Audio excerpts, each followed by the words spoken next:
কল্পনা করুন, একজন ব্যক্তি আদালতের কক্ষে বসে আছেন, কিন্তু তিনি জীবিত নন।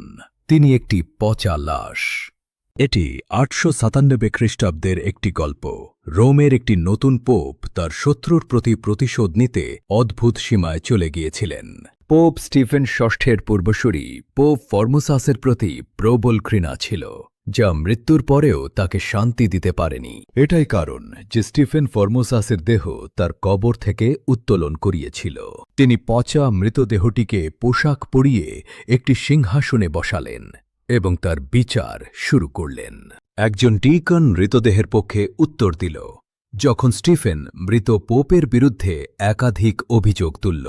লাশটি দোষী সাব্যস্ত হয় এবং পোপের পোশাকগুলি তার থেকে সরিয়ে নেওয়া হয়। এরপর মৃত পোপের ৩টি আঙুল কেটে ফেলা হয় এবং তার দেহ টিবার নদীতে ফেলে দেওয়া হয়।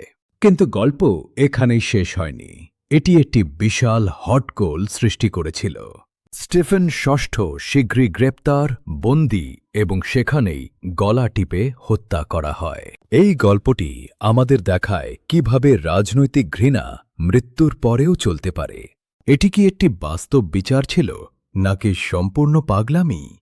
মন্তব্যে আমাদের জানান।